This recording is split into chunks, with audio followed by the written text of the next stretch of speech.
This video will review how to create a web or information-only event, meaning that the event will not require or allow members to register to attend the event. In order to create an event, you will need to access the Event Management module from within Club Central, then navigate to the Create Event tab. When creating an event, the first section you will need to complete is the General Information section. This section is broken down into 3 subsections: Event Details, Restrictions, and Other Settings. First, we'll go through the Event Details subsection. Type in the name of the event, and select an event category or multiple categories from the drop-down list. If multiple categories are selected, you can choose which color will display on the calendar from the color drop-down. Select an event location from the drop-down list, and select the description box to enter a description for the event. A content editor with a toolbar will appear. Here, you can add a heading for the title of the event and a description for the event, including any images or links that are needed. Select Close to save the changes.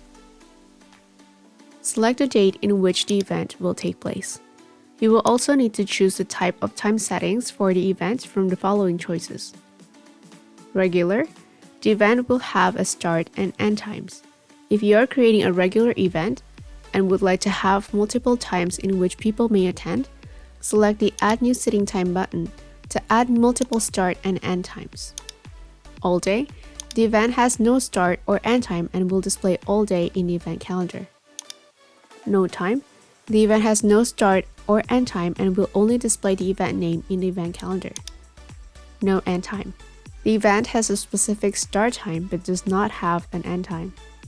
For this example, we'll do the regular type and set the event to start at 7 p.m. and end at 10 p.m. If the event will occur more than once, select the Recurrence box to set the details of the recurrence. The recurrence details will allow you to dictate how often and how many times these events will recur. The set options that are provided are daily. You can choose how often in days the event will occur. Weekly, you can choose which specific days of the week the event will occur. Monthly, you can choose if the event should reoccur on the same date or day of month based on the current date of the first occurrence.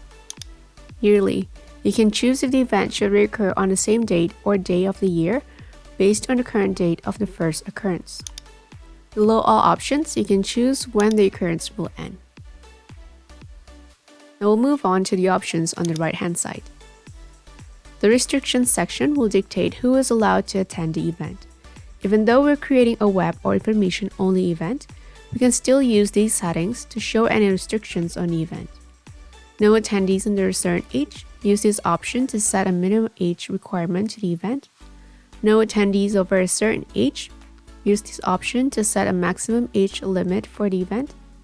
Select the Allow Guests box if guests are allowed to be included in the event.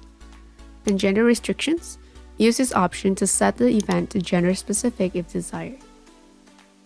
Additional settings are also available for the event, including Hide from Calendar at a glance. If you have set up the Event Calendar widget on your Member Central page, this will toggle whether the event will be listed there or not.